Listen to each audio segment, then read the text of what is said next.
And I always say this and people don't get it. Like, Has, why do you keep doing this? Because it impacted me. It changed my heart. And I felt like, okay, if I do it, maybe I want somebody else's heart to be impacted and changed same as me. This is the reason. So many people want to impress LL Cool J. So many people want to impress X or Y.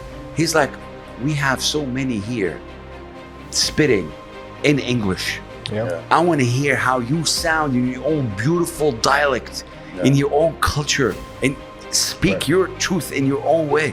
You cannot limit yourself, my dear brother or sister. Just keep aiming higher. And when he said that, I connected with that a lot. So you ask any rapper right now, any Arabic rap, why you started, he might tell you something or she might tell you something different. The essence of why you started, why did you start doing this?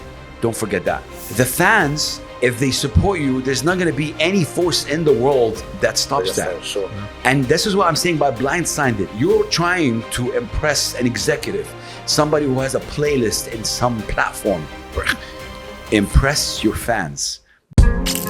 Let's flat out. Big teams, big boys, right? My highs and lows, inherit growth, Mr. Deeds. Went from juggling 3 jobs to CEO like I'm Steve.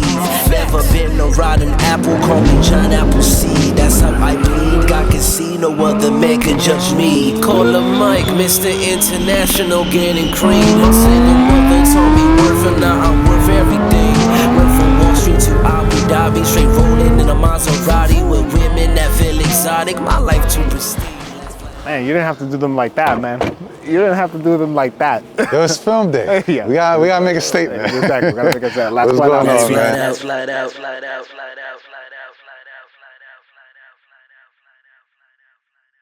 Welcome back to the Last Fight Out podcast. We're your hosts, Mike and Jay. Hit that like button, hit that share button, and subscribe to the YouTube channel and give us a follow across all of our social media channels where we can be found at Last Fight Out Podcast. I'm your host, Jay. You can find me at JLubriel26, and you can follow Mike at If Mike was here. Today's guest is a cultural pioneer and trailblazer in every sense of the word. He's made history as the first to bring hip-hop to FM radio in Saudi Arabia, breaking barriers and opening doors for an entire generation. He's the unmistakable voice behind his YouTube series Buckle Up, the powerful platform that's become a space for real stories and raw conversation. A mentor to many, a movement maker, a relentless advocate for the voiceless, and most importantly, an autism dad. His impact stretches far beyond the airwaves. Please welcome to the Last Fight Out podcast, Big Has. Wow. Big shout out to you, man. Big shout out to you, man. Thank you. Thank you. All right, wow. I don't know how we go from here. But thank you so much, man, for the intro. It's an honor to be here. Thank you for the persistence. And thank you for not giving up on me. This has been going on for a while. So thank you so much. Year and a half. No one's counting, but a year and a half. Well, honestly, it's only right for us, man, as hip hop guys to just have you on as one of the pioneers for bringing, Arab hip hop to the forefront. So it's our pleasure to have you here. Let's go, man. And shout out to the work that you guys do, man. I like it. Keep going. And thank you for giving so many a platform to, speak and express, which is amazing. Thank you. So we want to start this off. We usually do a word association. So I'm going to give you a phrase, actually, and then I want you to tell me the first thing that comes to your mind. The first thing that comes to my mind? Yeah, nice. I like that. Okay. All right. Fight the power. Fight the power. Bro, what? Ooh, you got me right there. Man, that's a beautiful story. It's Chuck D, Public Enemy. Okay. For me, it's hip hop. There's so many things.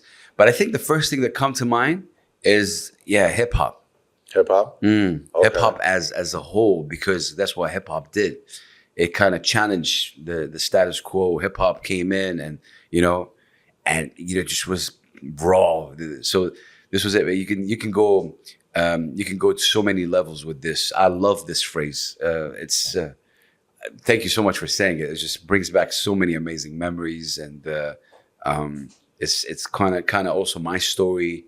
Fight the power. Yeah, I can give you 50 words, but I'm gonna stick to one. I'm gonna go hip hop, because really hip hop changed my life. Hip hop changed so many people's life, and it's only fair to say thank you to hip hop, a culture that I'm a guest in, a culture that started from the 70s, that kind of grew up, a culture that when I spoke to DJ Kool Herc, wow. The founding father of hip hop, and he's like, "Where are you calling me from?" I said, "Saudi Arabia." He's like, "Whoa, hip hop reached that far." Yeah, that's bro. great. Yeah. Isn't that like it gives goosebumps? Who would have thought? Yeah. Right? Who would have thought? I'm sure. So hip hop. Yep. Wow. So take us back to the beginning, because I just want to understand, your upbringing, because you're born and raised in Saudi, and, from what we know, I haven't been there yet. So just from the outside, it's, very reserved and things like that. But what type of kid were you and what's your upbringing? So my life has kind of two chapters. I grew up, like I said, in Jeddah, Saudi Arabia, my hometown. Shout out Jeddah. I didn't speak English until the age of 18 or 17. Not one word. And I was because back then as a Saudi, I was not allowed as a Saudi to join an international school. They didn't allow. So I was in a public school, and the English there was, they didn't really teach it. I don't know what's that. Hello, bye. Yeah. My dad, may his soul rest in peace, he got annoyed at that. And one day, I'm not kidding, this is a true story. He walked in from work and he's like looking at me, he's like, son, you're just getting fatter and stupider. Like, this is not right. Seriously, in Arabic, he's like, it's not working out. This is not it. My dad spoke like English, French, Arabic, and he's a lawyer, practicing lawyer. So, and this is where it happened, bro. This is a crazy, and I want to say thank you for, because I don't really say that story a lot. This is where he took us from Jeddah to Sharjah, the UAE. Okay. I was 17 years old. I didn't speak one word of English. You guys moved? Moved. Okay. And he moved us because of that. He's like, there's no English and it's not happening. And we need, you need to speak English. Right. Yeah. This is what happened. I went to the International School of Shweifat. I remember it was a cultural shock, man. Because it was the first time I see even, women like that are wearing no abaya in front of me. It was the first time I connect with different people. It was an eye-opening for me at the age of 17. Wow. Yeah.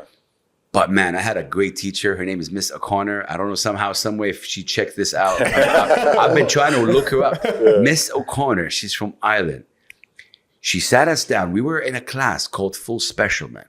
We were in a school, but we were in a full special class that taught English because we didn't speak English. We were like 17, 18, from China, from Russia, from Iran, from Greece, And we were sitting there and Miss O'Connor came and explained the essence of language. It's communication. So she said, the first word, she's like, you're in a train station and you want to go from this point to this point. You go tell the ticket guy, me, A, B, ticket. Cool, that's understood.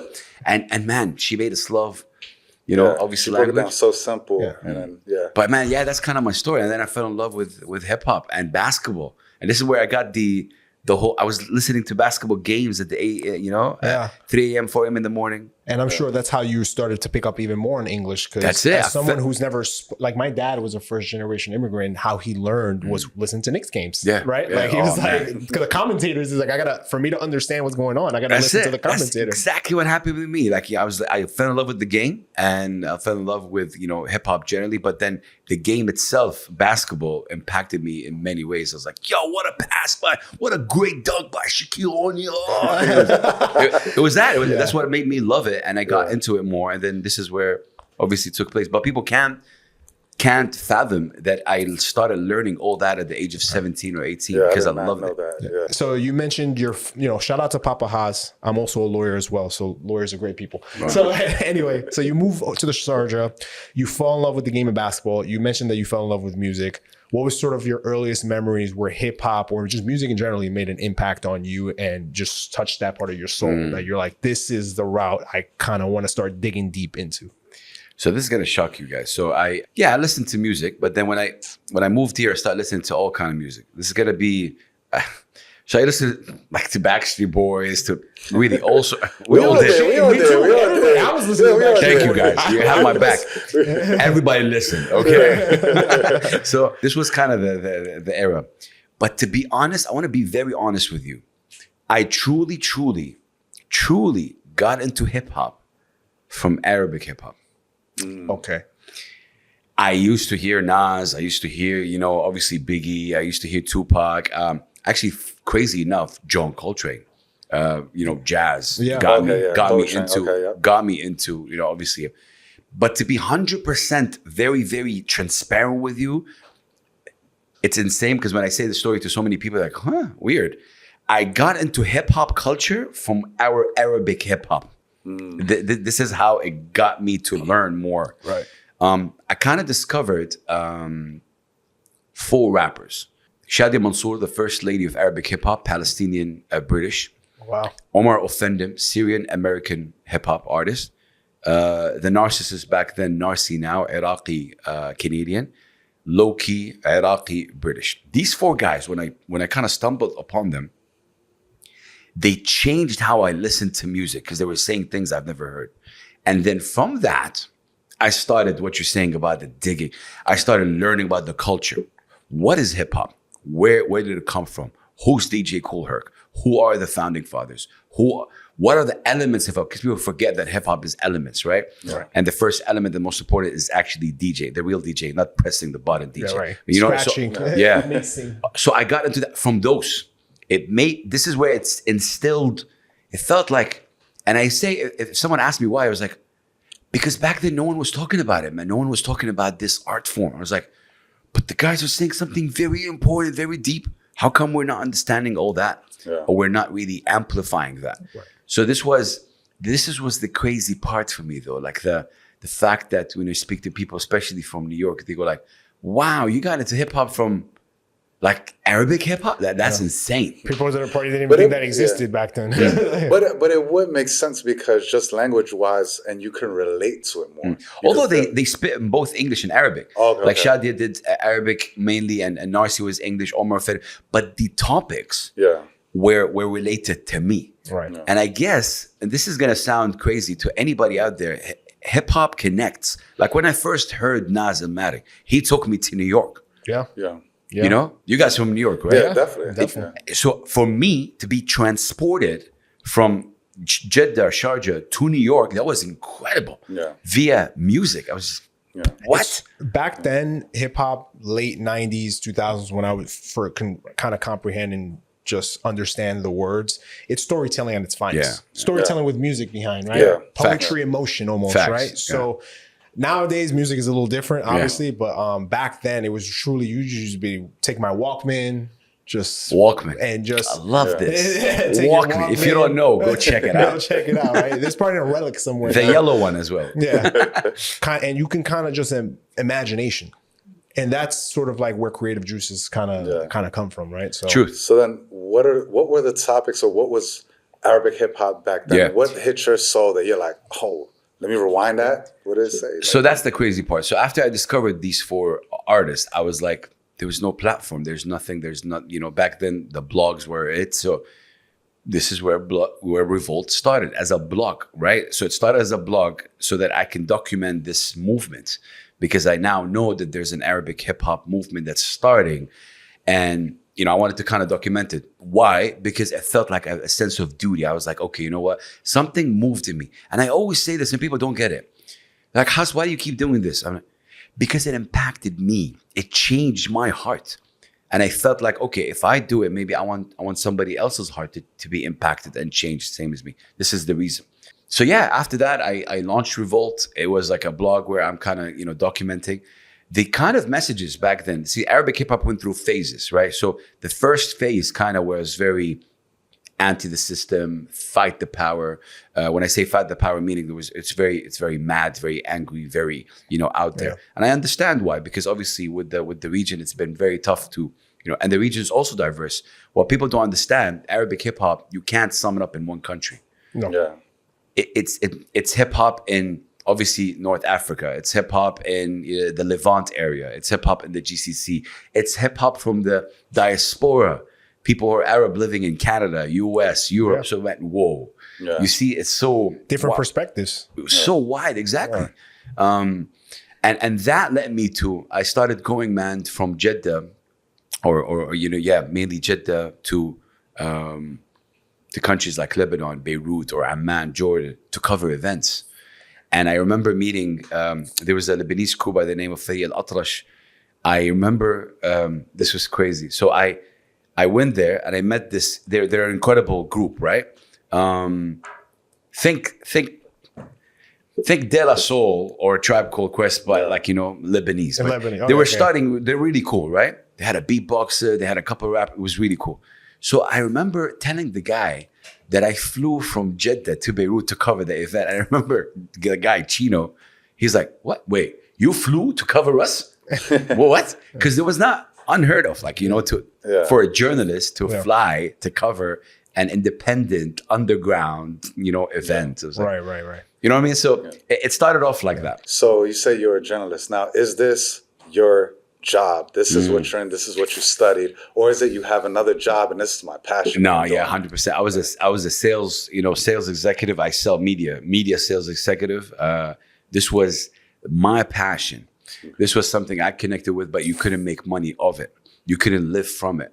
You know, I got married. You can't live from it. So it was like a passion project. Right. You know, for me, it was something I just kind of pushed until I reached where I am. But no, it wasn't. It's actually never been my full-time job, except now when I'm a radio host. But we'll talk about that. But for me, that era of Hassan or Hass, myself, kind of discovering all these artists, building the platform, asking questions, being the journalist, I loved it. I wish I can go back and study actually journalism and get into that and get paid for the stories, for the, you know, all that. But I didn't. I just did it for the... You're getting the reparations now, though.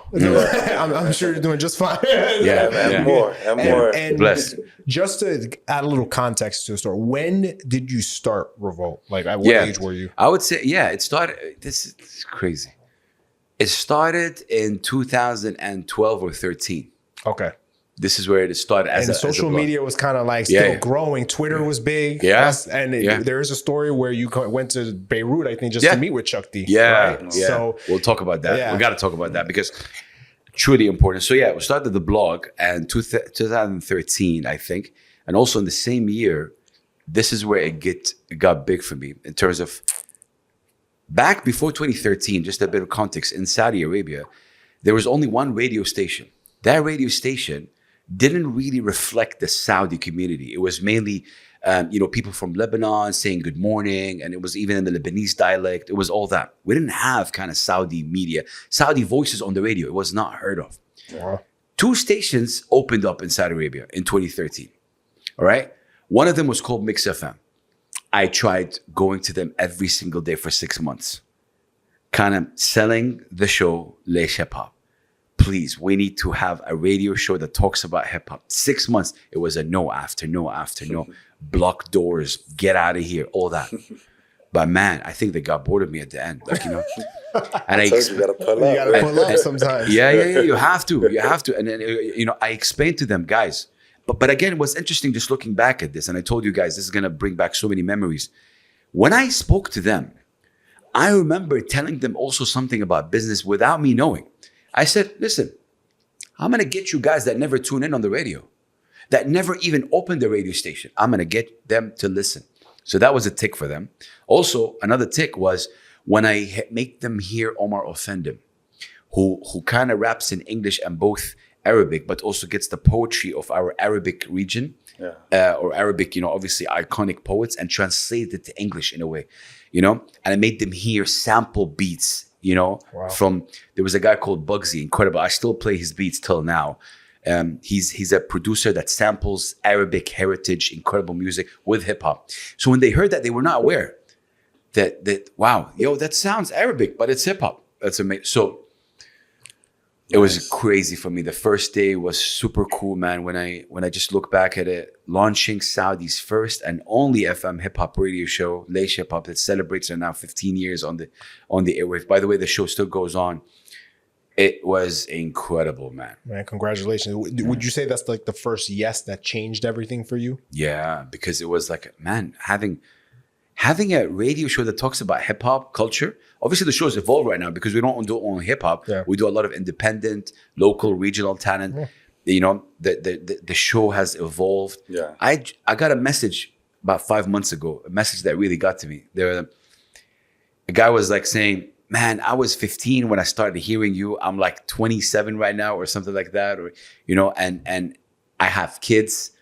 And I still remember how you were able to impact me. So, man, we grew together. And there were so many kids that used to listen to the show. So many rappers used to get shocked that their song is on the radio. Yeah. Because I used to clean it up, to be honest. Like, some of them had bad words. I used to use a software called Audacity and just, cut it up and, play it on the radio. Right. So I did the work, man. It was amazing. I've had amazing interviews. Cool Herc was one of them. I've interviewed so many people on the airwave. But the most shocking part is like, Saudi hip hop, what's going on? But how was the? I guess, what was your support system like? Because you're married. You have a wife. Is she looking at you like, what are you doing? Yeah. You know, and so even your that's parents? interesting. So for me, definitely, Ahmed, my wife, my one and only, definitely my better half. Without her support, you wouldn't see me here because she understood. She really grasped what I was trying to do. And, you know, obviously she kind of turned to be a hip hop, you know, also fan. So we Nice. yeah, she got my back like big time. Okay. Because when you say support, I didn't have support from outside. So I used to go back home and complain. She used to listen and say, yo, keep doing what you're doing. So that was kind of supportive, you know, to me. But back then it was very difficult. Not a lot of appreciation. Not a lot of people understood. It was a lot of closed doors that I had to break, not open. It was that. But then, this is the crazy part. Few months after the show, this is where the messages start changing. Because in the beginning, it was like, you know in the beginning how it was? Huss, man, why are you getting a foreign culture, Western culture to us right now? What's wrong with you? It was really putting me down, right? Yeah. Right. But then, the persistence led to, oh man, thank you for changing my opinion about this. Thank you for telling me about this artist that I'm a big fan of right now. Yeah. Thank you for giving this platform. Oh my God. See, all that start changing within, I would say, the first year. And just on that, like, that's the reason why we call you a movement maker, right? Because you actually changed the thought process of a vast majority of people from a certain culture based upon, you know, hip hop or whatever they previously thought about hip hop. And you mentioned all the closed doors, the no's, the rejections. What's a sacrifice you would say that no one has seen? Because obviously, you know, your big house today, everyone, you know, thinks that everything probably went smooth or whatever. They didn't see the sacrifices. What did you have to sacrifice in order to get to Revolt, in order to get to Laish Hip-Hop, and in order to get to the person who you are today? Like, what are some of the early day sacrifices that you had to go through? I think when you're doing something that you're passionate of, I don't know if sacrifice is, that's very interesting because when you talk to, I'm not drifting away, I'll answer your question, but when you talk to NBA players, right, they would say the main sacrifice was like not spending time with their families because they're always on the road. Yeah. You know, I heard LeBron James talk about that. Shaq talked about that. So many players talk about like they don't celebrate birthdays a lot. So that's a sacrifice, not spending enough time. Let's say for me, sacrifice is a big word, right? Because me and my wife, we were in it together in a way, and I was always with her. And because, I'll be honest, and this is a crazy part, might shock a lot of people, I never really depended on it as for a living. Right. So you can take it both ways right here. You can say, okay, Haas had other source of income, which was I used to sell media. And then on the side, I did this. Yeah, that's a fact because that didn't bring me money. And by the way, even the radio station, I'll be honest, I got paid $300 per month for that. Oh, Damn. Yeah. and I guess they're not even promoting the show or anything. No, they are. But Oh, I yeah, used to do everything. I used to get the crew. I used to get the film guys, you know, I used to document everything if I can document. It was none of that existed over there. So to answer your question, no, I don't think there was big sacrifice as the word sacrifice, because sacrifice means that you sacrifice something for this. No, I was like, it was very difficult to obviously put two and two together, meaning I used to have a job and then at night come in and, you know, obviously do all this work and do these interviews, plan trips here and there, you know, do the blog situation. But yeah, my show was weekly. So it was back then we had the weekend Thursdays. It was every Thursdays, then they moved to Saturdays. Once a week, 1 hour, I go on and I change how Saudi FM is sound.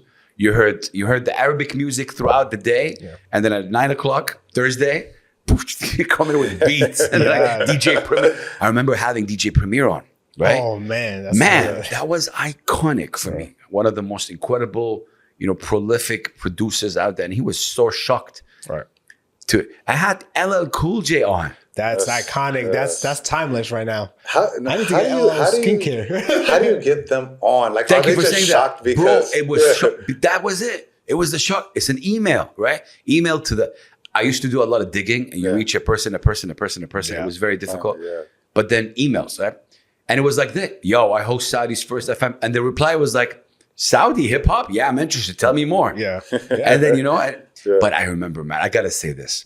I got to shout out LL Cool J because he's real, man. You know what he said? There's two things that this brother impacted me in. The way he welcomed me.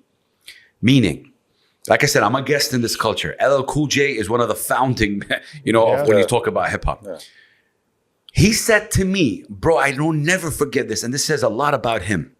When I said, peace and love, hello and welcome, he's like, he said to me, Hass, I want to say thank you for allowing me to speak and to be part of this. Man, this is so humbling from you see how he took it? Yeah. He's like, thank you for letting me in your culture. And we spoke beautifully. And at the end, he said something incredible. He said, an advice to the Arab rappers, rap in your own language. And because so many people want to impress LL Cool J. So many people want to impress X and Y. He's like, we have so many here spitting in English. Yeah. I want to hear how you sound in your own beautiful dialect, in your own culture, and speak your truth in your own way. Yeah. Coming from him, this says a lot because there's so many people, third culture kids that are confused where home is and they represent themselves more in English. And I get it. They're Arabs. They represent, I get all that. But him saying that also showed me I'm on the right path to speak more about that. Yeah. So yeah, man, all these stories, just looking back at this and using your platform to kind of me even remember how and it was incredible, bro. Like it was amazing. We even stayed 2 minutes off air speaking about, that's beautiful, possibilities. And yeah, it was just Has he ever came out here or? No, not yet. It was, life took a different, a different turn. And when I say life, meaning there was never an opportunity for us to kind of collabo outside or maybe bring him here because this is where the business came in. But culturally, we connected. And funny enough, 3 years ago in Ramadan, about 4 a.m. in the morning, I got live with him. On Instagram Live. Nice. And he remembered. Yeah. And I made him hear Freak. Oh, yeah. Oh, that's dope. I made him hear dope. Freak live. He must have liked Freak. Yeah. Because Freak is really talented. Shout out to Freak. Shout out to Freak. So, I mean, we can completely relate to the not turning a profit on something, making something sort of like a side passion and kind of, we both have our own careers, right? Our day jobs, pretty demanding, and we have to fit this into that. So it's not really a sacrifice. Yeah, that's my point. Right? Like it in a way, because it's not like if God forbid the podcast stopped tomorrow, we'll be fine. So, but it's in terms of like sacrificing your free time in terms of like, what will you do if you didn't have this? Because it was a passion project for me. I believed in it. Yeah. My wife also, God bless her, she also believed in the vision. Nobody else in our kind of circle did that. Yeah. I remember when I first launched Revolt, I launched with it something called an online radio. I don't know if you guys remember, online radio was like a thing. Like an iHeart radio or something? Something like that, but it was online. So I used to broadcast. And man, only 2 people did. My wife and someone else. Hey, you always got 2 though. That's all you need. 2 people. And my wife was in the other room and I'm broadcasting. Ladies and gentlemen, I'm broadcasting for you. Like, who's this today? We did Twitch yesterday and only 1 person lined in. That's all we needed. So what I'm trying to say is that, those are the stories. Obviously, you go and, I've done so many interviews that are like that. Did the online radio, and then when the FM radio came in, it really gave me another life. Because so many people were like, "Whoa, I want to be on the radio." So many people started talking about Laish Hip-Hop as a standard, which something I liked and didn't like. Because there was a rapper, I want to shout him out. His name is Black B, spelled BLVXB. I want to say it on the record. He's the best rapper in Saudi Arabia. You heard me saying it because I want to celebrate consistency. Consistency is not celebrated enough. What's being celebrated enough these days is the numbers, how many people you got, blah, blah, blah. But this dude has 7 albums, a lot of singles, and he created a sound in Saudi Arabia. When you talk to him, you're like, he's a guy that came from space. In Saudi Arabia, that mentality, he created a sound. He created a new fan base. He didn't rely on other people's fans. He created his own tribe, and I respect that. So Black B had a song. In that song, he's rapping, he's spitting, and I'm listening to it. And he had a bar in Arabic that says, in a way, that all of you rappers just want to reach hip-hop, Laish Hip-Hop with Big Hass. I want more. And he goes like, I like that guy. I'm gonna get you on. I swear, I messaged him after that. This was it. Because man, you cannot, and this goes out to, you cannot limit yourself to people, or, you know, always aim higher. And this was his mentality. And look where he is right now. And I love it. It was right after that verse that I got him and we became close friends until now. Wow. So what I'm trying to say, and people are like, yo, he dissed him. No, it wasn't a diss. It was beautiful. I loved it. It wasn't a diss. Yeah. It was like, you know, it was actually me just saying it gave me goosebumps right now, because you cannot limit yourself, my dear brother or sister. Just keep aiming higher. And when he said that, I connected with that a lot. So, you know, it speaks a lot to you as far as like some people would take that as a diss, but you've been through the grind of being consistent and building it up. Yeah. And you recognize, oh man, he actually has a fan base. He's putting out albums. No, but he had a dream. And then look how this sounds. His dream is bigger than me. Cool. Why would your dream be just Big Haas? I don't get it. Like I don't get it. Like, you know, like your dream needs to be like really bigger than that. Yeah. And way bigger. And when he said that, it was like really a remarkable moment. So yeah, man, going back to the radio, I was playing these guys' music on the radio, having them on, having conversation, because Saudi FM was not used to conversations like that. You know, getting a crew from Jeddah or even Mecca, or having a conversation on or Riyadh or Dammam, and having a conversation about hip hop. How did you start? This was unheard of in Saudi Arabia 10 years, 12 years ago. They didn't even have a platform to discuss it. So all these guys and their fans started building up, and Laish Hip-Hop became what it is today because of them, because it was the stories that needed to be heard. And yeah, fast forward, I had a son, have a son who's diagnosed with autism, and I had to move from Saudi Arabia. It was 8-9 years ago, so that I can give him a better platform right here in this beautiful country. So, but the show, I still record the show. I just want to make it clear. The show Laish Hip-Hop is still going on until now. From 2013 until now, the show is actually 2011. 2013, sorry, goes on until now, and it's still there. And speaking of platforms, right? You had another platform where you can sort of open up more intimate conversations. Your YouTube series, Buckle Up With You, right? Like, what was the motivating factor behind creating that platform, and what do you think is that Big Haas sauce for people to feel comfortable opening up with you, right? Man, it was like, okay, so it was, being in places like this was very difficult for me, you know, getting the place, you know, arranging it, you know, renting it, or I didn't have a partner or a sponsor, all that. So I was like, okay, you know what? I'm gonna do it in the car. Buckle up, done. It was like I love this. Get a mic, unfiltered. There is something scientifically proven. When you watch two people talk in a car, it is entertaining, no matter what they're saying. Sure. Because, you know, they're always, and actually drove, because I heard there's, who's the guy who drives in the car? What's it called? Karaoke? What's it called? Oh, it's a talk show guy that he makes the celebrity sings and all that. People are laughing at us right now, but that dude, apparently he's in a truck and they're not driving, so the truck is driving the car. That's what I heard. It looks like he's driving around. Yeah, but no, I'm actually driving. So yeah, that was the reason, man, because I wanted to. And so that's number one. Number two, I wanted to have unfiltered. I didn't want to have a show sponsored. Talk about this, don't talk about this, no, I just wanted to say anything. If there's a swear word that comes from here, it's fine. Whatever it is, the artist. Yeah. So this was it, man. It was because I didn't find spaces that got me. And again, that was back then. I couldn't find space. I couldn't maybe afford spaces. It just didn't work out. And then even with Buckle Up, there was an evolution. It was in the car, and then I moved it to a space. I found a partner. They were incredible. I did maybe 6-7 episodes, and then unfortunately that place closed down. And then I found it difficult to go back to it. So you know what I mean? Like, yeah, right. Everything I've done has been through this ups and down, but I'm still kind of, you know, moving. It's tough. And it's not like I can't sugarcoat it. It is tough, but my main aim always is to tell the stories of the rappers, the creatives that we have around us. This was my main aim. And obviously the format changes, whether it's Buckle Up, whether it's a radio, whether it's a blog. People don't read right now, unfortunately, but you know, they need something, you know, visual.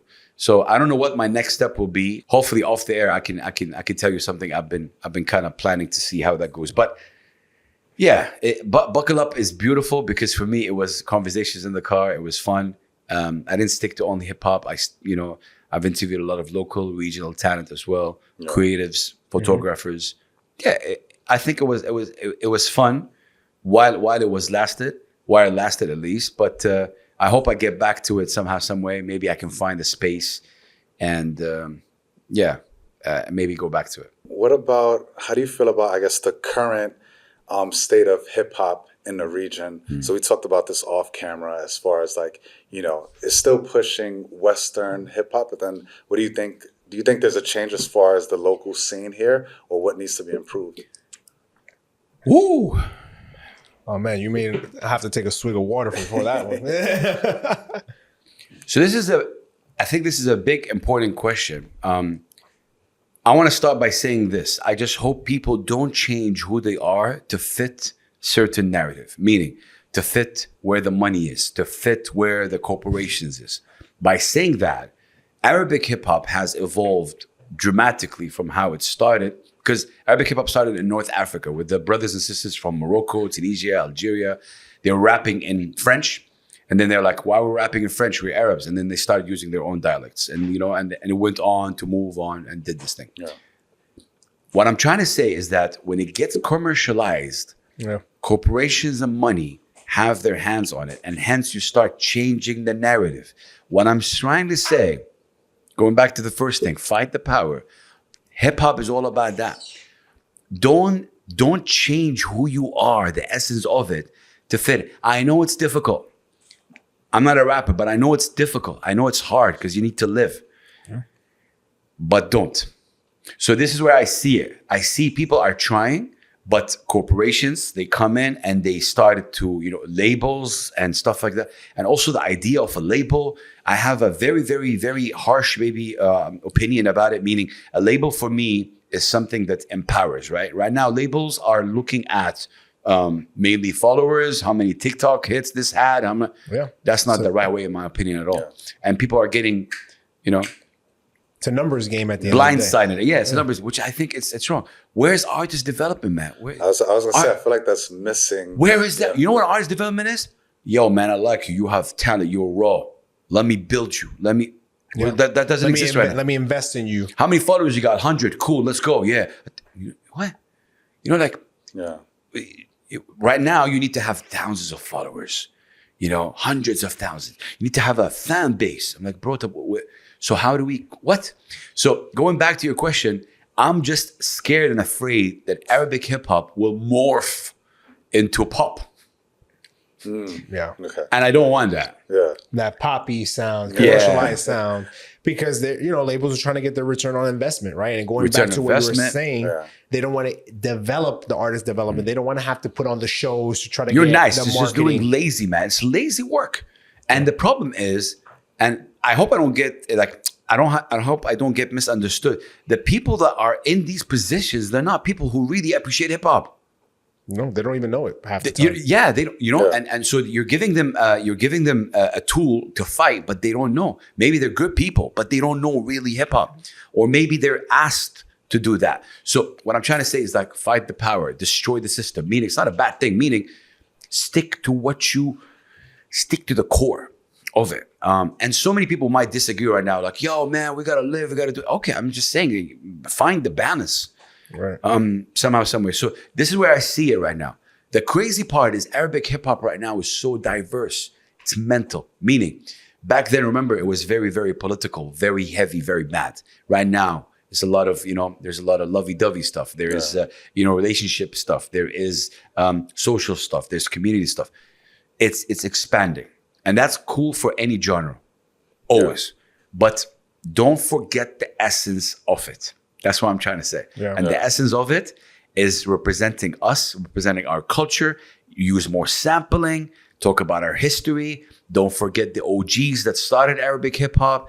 Don't remove them. Because they opened the door. They're the ones that sacrificed a lot as well.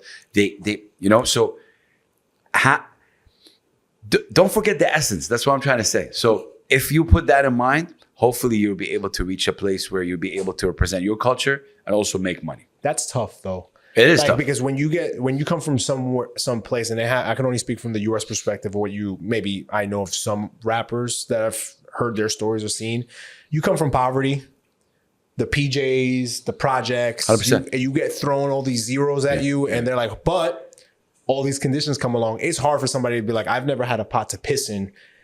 I'll sell out, whatever it is, right? And it's hard. I think it's much more admirable to not sell out and be like, this is why I'm going to go independent. Yeah. But not many artists can maintain to be independent for not many artists can do that. And I love that you said that and bring that up, because it is something that people obviously face. But I feel there is a way, because the fan base right now is there. The fan base is no longer controlled like it was before. Yeah. It has opened up. There's no more spoon-feeding entertainment. Now we have social media. Now you have all these platforms that you can actually go and listen to whatever you want. So what I'm trying to say is that, and not even the word sell out, meaning just don't forget where you come from. Yeah. And don't forget the essence of why you started. You ask any rapper right now, any Arabic rap, why you started, he might tell you something, or she might tell you something different. The essence of why you started. Why did you start doing this?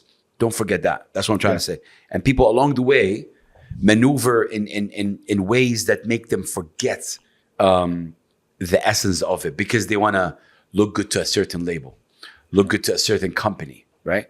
And this might be crazy, but I really wanted to talk about that. How do artists make money? What are the ways? Streaming, Streaming, live shows, merch, which no one does anyway, right? And partnership, sponsorship. Yeah. These are mainly the four ways mainly that people make money. And streaming would tell you, we're getting peanuts. And there's a lot of conversations about streaming right now. I mean, like 1 billion streams to get like... Million stream is $3,000, right? Yeah.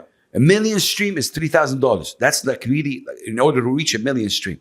And also, one thing that I don't see a lot of artists talk about, and they've been talking about it, in terms of like the data. How do you know what the stream is? There's... one stream means one person. What does that mean? Yeah. So there's also a conversation about that. So don't rely on streams. Live shows. What if there's no live shows? Merch. You guys are not doing merch. Sponsorship and partnerships. So think about how you're going to make money as well. So it's very tough. I get it. So you're right. How do artists make money and generate money?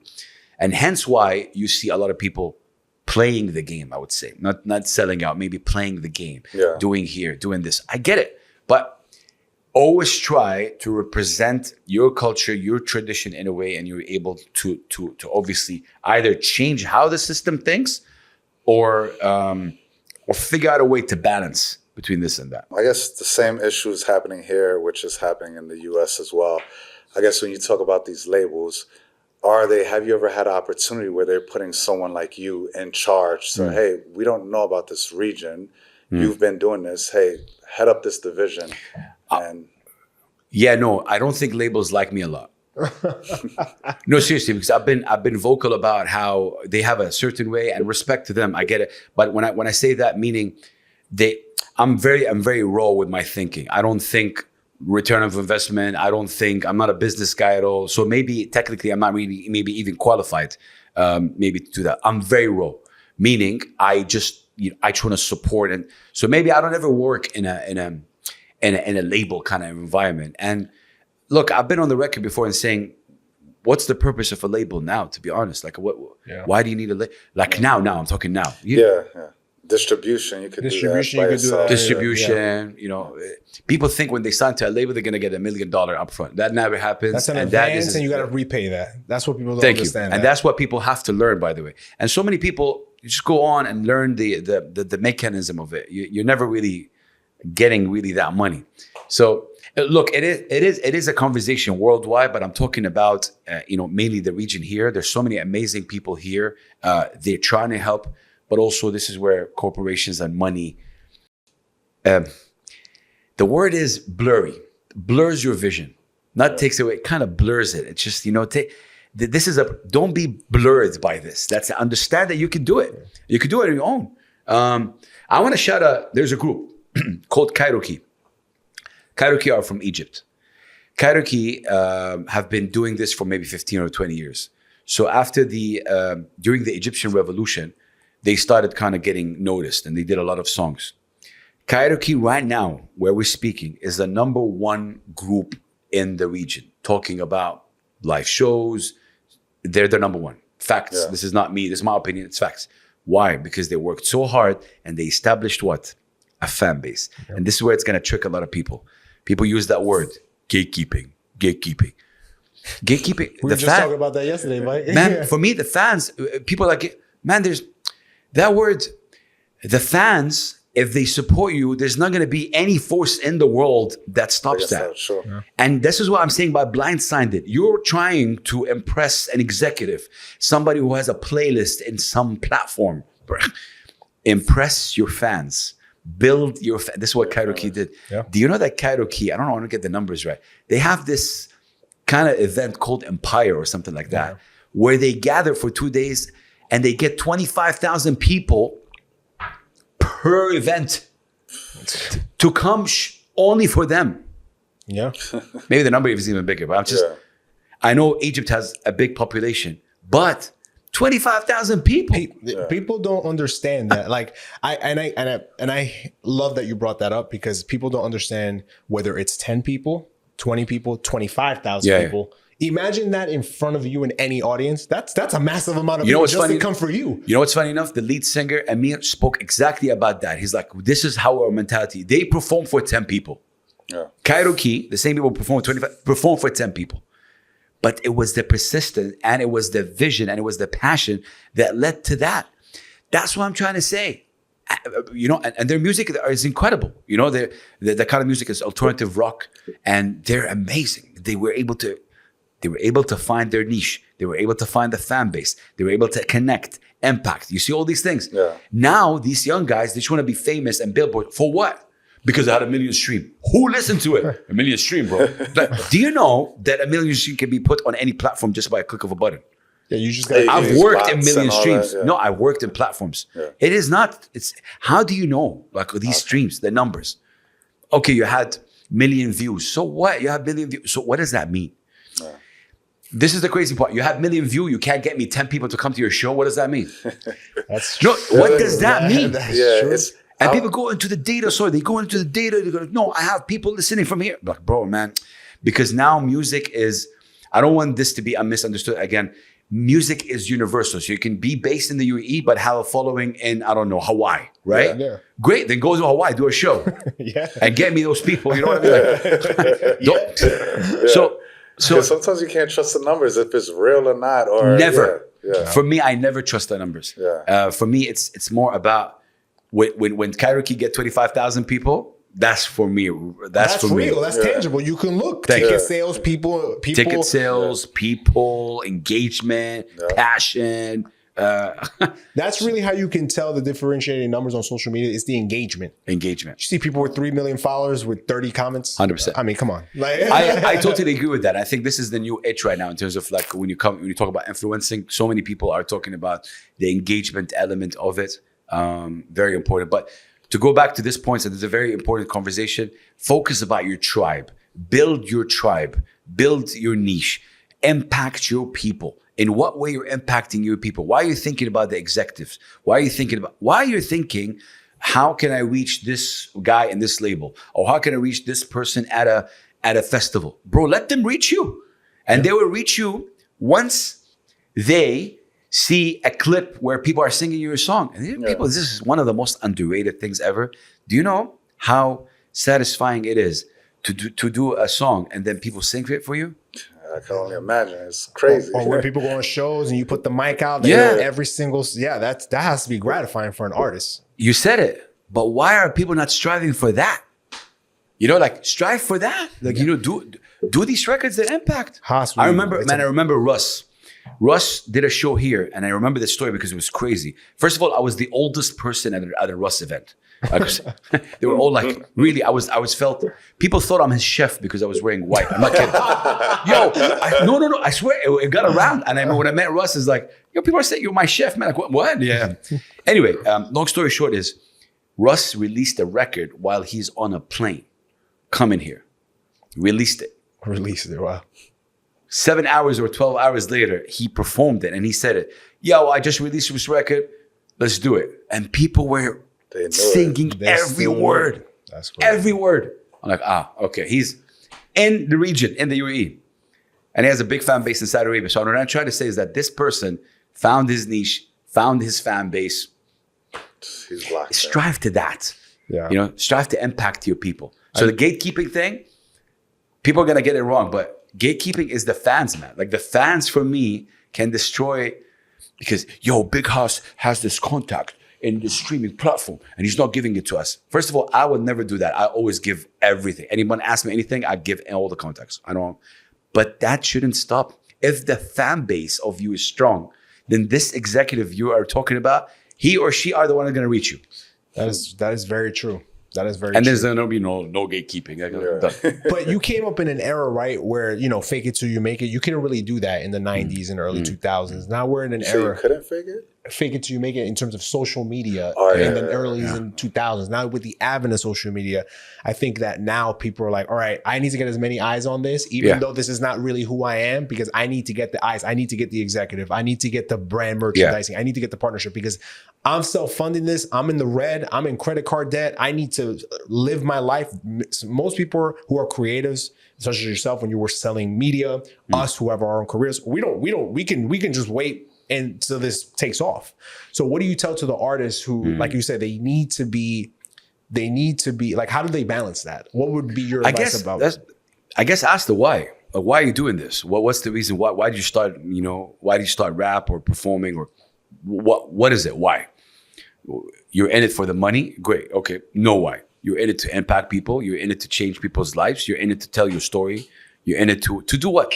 Just know the why, right? What is the why? Because I think that's important. And based on that, you'll be able to kind of maneuver and you'll be able to answer all these questions if you know the why. If you ask me, the why is to impact. That's why I'm doing this. I want to impact people. I want to be able to make them feel how I felt when I first heard, these artists.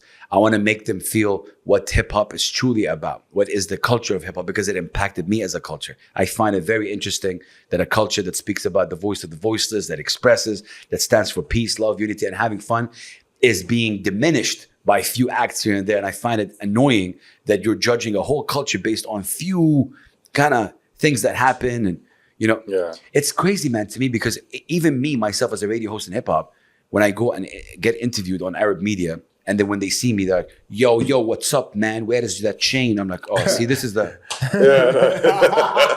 You see? I'm like, they haven't even looked at your content because they would know. Yeah, but this is the perception people have. So ask yourself why. Why do you want to do this? What's the reason? And then you'll be able to answer a lot. Now, going back to what I said, people get blurred.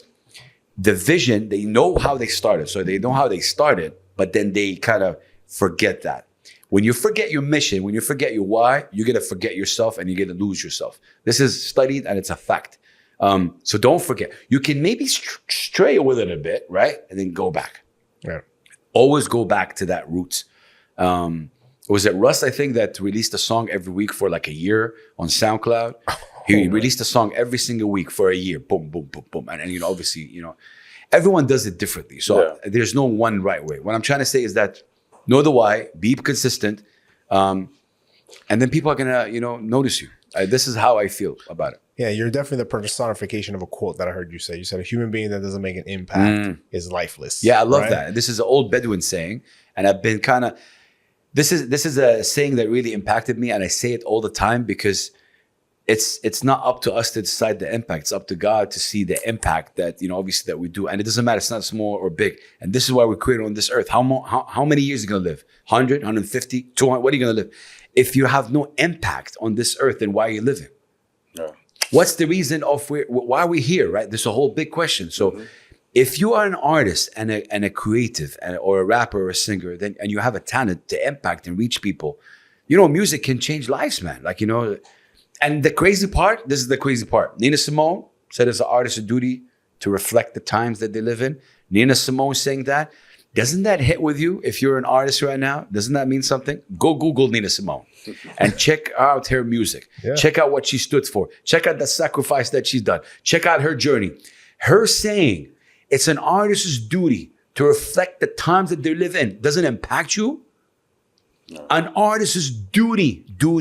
It's part of your work to reflect where you come from, what you go through, the times that you live in. doesn't that change the way you think and impact you? No, I want to do something because, the kids are dancing to this TikTok music. They're reflecting the times that they're living in. But that's true too. But that's true. You got me there. I mean, boom, yeah.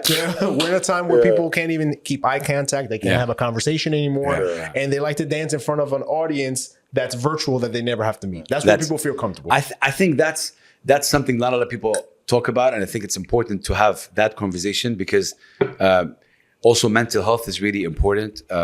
This is a big topic. I mean, talking about artists and their mental health because there's no safe space for them to also express. We think of them as artists. They release a song. It's a 2-3 minute song. And then we hear it, it's trash. I'm like, bro, this song took time to produce, to mix and master, to put the artwork. It takes time. So for me, that's what I'm saying, man. We live in it's a cutthroat world, man. Like it's crazy. You have to be mentally strong. You have to be, you have to know the why. You have to know why you started. All these things. So when you have all these negative things, you're not really impacted, So I just want to know, as far as, you're a consistent person, you're following your passion. Do you think you could walk away from not doing anything hip hop and say you've made an impact? Or what does the future look like for you that you still want to achieve, that still drives you to wake up in the morning for hip hop? I want to start by saying I'm a student of the game. I'm a student of hip hop, and we all are students. I will always want to learn more. I would say the future, or maybe the dream, I want to have a bigger platform in order to reach more people. Meaning, I want to be able to, because if you think about it, and everything we've discussed, name the platforms that I have. Okay, break them down. Revolt. I created Revolt, but it's not like a big thing. It was like I created out of necessity. And I joined a station, Mix FM, but the station is not a hip hop station. I had a show on that station, and somehow I kind of became bigger than the station in a way. You know what I mean? Yeah. In a way. So that's not it. Buckle Up. That's a platform I created as well, but it didn't really, kind of blow up. I'm a radio host right now. I host the Drive Time show. Yep. In Sharjah, Pulse 95 Radio, which is Sharjah's first and only English radio station. I do it this is my ends meet. This is how I'm living right now. I'm living the dream of being a radio host. It's not music related. It is a Drive Time show. I do have another music show on that station. So these are the platforms that I have. I feel, to answer your question, to be honest with you, I want to be able to be in a platform that is already like big, or launch my own thing. Do I have the fuel for it? I don't know. I've been doing this since 2011 or 12. Do I have the fuel to start something new? Because right now, to answer your question, it's Instagram for me. If I see a rapper or an artist, boom, here you go, pot, story, done. Is that enough though? It's not enough. I want to be able to reach more. And this is where, obviously, all these, the people were talking off air. So I look up to Sway a lot. Yeah. What he was able to accomplish. Sway, the Ebros, Stretch and Bobbito, Big Boy, right? All these radio hosts and all these people that impacted the culture in the best way possible, and all these conversations that I had. Where were these conversations? In a platform. Right. Yeah. So did they create this platform? They worked hard to get that. You know what I mean? That is kind of the journey I'm in right now. In the region, we don't have anything like this. Yeah. So self-reflection time. Maybe it's my fault. I didn't work hard enough to create this platform. I'm just thinking about it right now with you guys because I really felt at ease talking to you. And maybe it's my fault. Why don't you create it, Huss? 10 years ago, 12 years ago, why don't you create this, what you're talking about? Why were you always striving to join in or be part of something bigger that can amplify your voice? This is a question I'm thinking about right now. So I don't know. I want to be able to impact more. So to answer your question, no, it's not done yet. I want to be able to reach more people, impact more people. And people maybe was like, yo, Huss, you're already reaching. Yeah, but it's only through social media, to be honest. And, my when I meet people and when I stand for part of the interviews I've done with rappers, some rappers know me when they were like 16. Wow. And then now they're like 27. Like, yo, Huss, I used to see you. And now he or she is a big time rapper. Right. That brings joy to my heart. But okay, if I'm able to impact and help more, I guess that's the dream. Yeah. amplify my voice in a way, like get much more solid. But while I'm telling you that, I'm also self-reflection has like, why don't you do it? Like, why don't you launch your own like that? Whether it's like, whether it's, by the way, fun fact, Revolt came from my passion of radio with Voltage. It's 2 words. Voltage, I wanted to have my own radio station, Voltage. And, you know, Revolt, I wanted to revolt on the mass media and all the nonsense that's happening. Hence why Revolt came. So maybe manifesting from here, maybe launching my own radio station and that platform and, you know. You never know, inshallah, right? That's what you guys say. Just thinking about it. But yeah, thank you for bringing that. I'm going to think about that all the time right now. Why didn't I do it?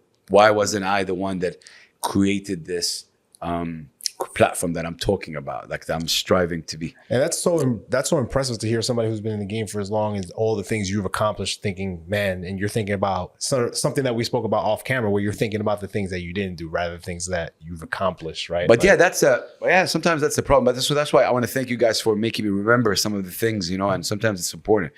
But that question hit home because, why didn't I? Maybe because I didn't know. I was ignorant at some things. I was not maybe informed. I didn't have the means. I don't know what the reason is, but I'm gonna think about it, and maybe that can help me understand why. Because you see, I go back to understanding why didn't I do it? Because I could have done it. Why? And you know what the crazy part, when I speak to people like Stretch and Bobito and Sway, and because I had conversations with them, and they say the same thing, like, you know, it's consistency. Like, look at Sway's contribution to the culture from the beginning till now, what he was able to do and how he kept at pace with the stories that were coming up. You know? He's a pillar of the hip hop culture. Exactly. You know, he was always reinventing himself. Like, and I think that's what you have to do. You always have to reinvent yourself. And dinosaurs get extinct. And I don't think I did that the best way. So for me, it was more like, and maybe life took a turn when Ahmed, my son, came, being an autism dad, focusing a lot on that. Now I speak a lot about autism and the way it impacted me. It taught me patience.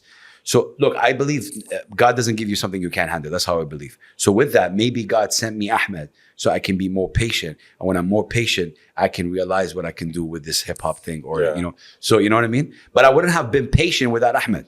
Because knowing me, I'm not patient at all. At all. Like, if you ask my wife how I was and how I was right now, how I am right now, big difference. It's because of Ahmed, my son, who's on the spectrum. He came in, regulated me. Sometimes you need those sort of life events to sort of like reinvent you and just recharacterize yourself. But I like that. I'm going to think about it. Thank you, guys. Wow, this is like a therapy session. Reinvent myself. No, seriously, I'm thinking about it. Maybe this is something I didn't do. You know, it's very important. And so many people might be shocked to hear that. I need to reinvent myself so I can be more powerful. I can be much more impactful. I can reach more people. Maybe that's it. But the beautiful thing is, we're here today, and, you know, inshallah, tomorrow, and it's like, there's always opportunity. Always an opportunity. I come from the background as well. You create your own opportunity. That's what I'm saying. You know, the door is closed. You know, I always say, you know, destroy it. If there's no door, create your own door. Like this kind of thing. So before we wrap up, we have one final question. So we are the Last Fight Out podcast, Haas, and we always ask this question. This is our hallmark question of every podcast, right? So what was your last fight out? And that basically means, what was that pivotal moment, that turning point in your life that had you not taken that risk, you wouldn't be here sitting in front of us today? So it's not a risk. It's something that happened that changed my trajectory. I was going to quit.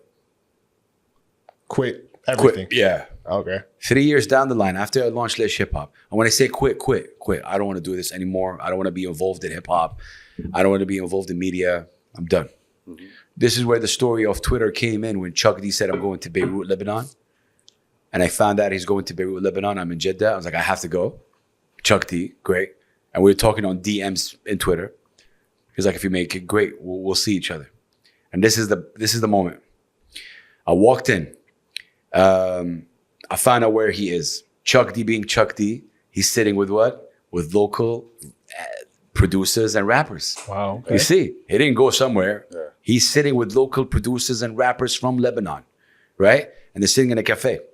I walked in. This is the crazy part. I walk in. And he's like, Big Haas. I'm like, whoa. And I didn't see some rappers like, how the hell does Chuck D know Big Haas? Like, what the? Walk in, we embrace, man. And he's pretty like a large guy. And I swear, I don't forget what he said. Like 3 words. Those are the words that impacted me. He whispered, he's like, I see you. Don't give up. Stay locked in. Man, that's it. That's powerful. That's powerful. Bro, and he was like doing it. And man, I was like, the whole time, my friend is looking at me. He's like, you're not here. I'm like, man, I'm thinking about what just happened. Chuck D, full circle moment. Fight the power. A person that sacrificed, pushed hip hop culture like nobody. Telling a young kid from Jeddah, Saudi Arabia, a blue-eyed kid, not to give up, and he sees me? It's powerful, man. Who am I to quit? I was going there, I was quitting, man. Because it was very tough. 3 years down the line, I'm not getting support. I'm not going to get validation. I'm doing a lot. I'm doing a lot for the station. I'm doing a lot for the rappers. Nothing, not seen. No one cares. So I'm there. I'm like, okay, this is going to be probably the last thing I do. I'm very low. Man, I went back on that flight. Rejuvenated. Rejuvenated like this, man. It's like, let's go. We were And you know who's watching you. You like, Chuck D watching you. Yeah. Like, come on now. Let's validation you were go. looking for. And it was because of that. So I say this to even myself. Be careful what you say to people. Even people that you don't like, because your words might impact. Had he say nothing, or I don't know, maybe I would have quit. I would have definitely quit, for sure. Yeah. Wow. But he didn't know. You know, like, I know maybe he sees some of my tweets, and back then my tweets were like, I was bit down or disappointed, and I used to voice it out. Maybe he saw it, maybe he did. I don't know what happened, man. It was just at the right moment. So for me, that was it, because without that, 3 years down the line, people wouldn't even know who Big Huss is, because it took time. Yeah, Big Huss, he had this 2 years show. Okay, bye-bye. And Well, look how things have changed. yeah, But- it's the consistency of it and never, forgetting. So, but that moment, and please, guys, please, I'm begging you, please. Anybody watching this, please, let's start celebrating consistency. Yes. Consistency as a standard of success. This is kind of my new thing right now. Because when you see success, you're like, how many views you have? How many followers you have? What's the stream like? Great, these are important, don't get me wrong. But also add consistency. Yeah. Like as a standard or like a factor or whatever you want to call it. If somebody's been doing their thing for 3, 4, 5, 6, 7 years, that means they're consistent. Yeah. But somebody did for 2 years and then went away for 3, 4 years and came back. That's not consistency, man. Like, be consistent. Yeah. Be consistent what you do. That should be celebrated by people, by corporation, by major labels, by the powers that may be. Celebrate consistency. Maybe I'm selfish. Celebrate someone like me who's been consistent since 2000 and whatever, 11 or 12. Consistent meaning I'm here. I'm still here. I'm down, up, I'm here. I didn't fold in. I'm there. That needs to be celebrated. Right. And that needs to be like, okay, you know what? Great job. I like that. I appreciate that. Because that keeps us going. Absolutely. Haas, why don't you tell the audience where they can find you Oh, on social media so that people That can was continue to powerful. celebrate the consistency? yeah. No, I want to say thank you guys for the platform. Really Oh, thank amazing. you. No, thank you. Trust me. Thank you. No, seriously. yeah. Thank This you. was amazing, and please keep doing what you're doing, because it's a beautiful. You have a very easy way to talk to, and I did majority of the talking, obviously, but you welcomed me into the space, and I felt at ease. So thank you so much. People can follow me on big_Huss. I'm mainly on Instagram. Yeah, big_Huss. Revolt, which is the blog, is now a published magazine. So I took it to a physical copy, meaning the blog is still there somehow, some way. but every 3 or 4 months, we release it physical copy. Okay. And we have an artist on the cover and stuff like that. So people can go check it out as well. It's re-volt mag.com. Every 4 months or so, we release a physical copy so we can keep the culture physical, Yeah. I want to say something at the end, if you don't mind. I want to shout out all the people that obviously helped me, supported me, vouched for me, took my BS. I never came in with malice or bad intent. The only thing I would say, why you say that, like, so many people and artists look for my validation and look for my opinion. Stop looking at that, because I'm a human being that have opinions as well. And if I say something that you don't like, I don't want you to quit rap or quit music or say, because I've faced a lot of these, by the way. People would say, yo, Hus, I look up to you. You're amazing, bro. What you do for the art is incredible. That's my song. And then I listen to it. I don't reply, or I say, it's okay. Hus, man, you don't support nobody, man. What's your... But that, along the years, scars me a little bit. Yeah. Because I don't mean that. I'm just real with how I am portraying. I can't push you on my social media if I don't really believe in it.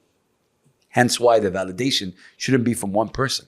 Yeah. Don't rely on me. I'm a human being. I know I'm a platform, and people will be like, yo, Hush, but you're a platform. You have so many. But I'm one person. I have opinions, and I have thoughts, and I have, ethics. If I'm 45 years old and you're doing a song that I can't relate to somehow, some way, I can't push it if it's against my ethics. I'm not gonna put it down. I'm not gonna turn it down. I will never do that. Yeah. I will never go on, yo, this guy is never. But I can't push it. Yeah. Right. All right. So please understand that, and thank you for giving me that time to explain this, because I think people misunderstand that and they think that I don't know. I'm very real with my support. And if you made it on my social media, that means I see something in you and I believe in you. And maybe that's the crazy part. Maybe that's difficult. Maybe that's the bad part in me. Maybe that's the problem. Right. Maybe I need to support everybody. Everybody that comes in and support everybody. And then it wouldn't mean anything, right? Like when you actually did support that's what somebody. I'm saying. For me, I need to believe it. Yeah. So please, and I'm sorry if I made you feel a certain way, my dear sister or brother. Seriously, I want you to believe that you don't look for anybody's validation. Seriously, nobody should tell you that your song is bad or good. And if you are quitting music or rap or singing because one person told you that you suck, then sorry, then you don't deserve to be an artist. It's very harsh. I get it. But man, there's a lot of no's out there. Mic drop. Mike, why you don't tell the audience where they can find us, man, and we get out of here? Yeah, you know where to lock us in at. Last Flight Out Podcast, all social media platforms, to TikTok, now Twitch, Instagram, as well as on all streaming platforms for podcasts. We're on Spotify, we're on Apple Music. So thank you again. Great episode. Once again, we appreciate you so Big much Haas. for everything. Honestly, same time next week, same place. See everybody later. Peace. That's flat out. Big teams, big boys, alright? My highs and lows, inherit growth, Mr. Deeds. Went from juggling 3 jobs to CEO like I'm Steve. Never been a rotten apple, call me John Appleseed. That's how I bleed. I can see no other man can judge me. Call him Mike, Mr. International, getting cream.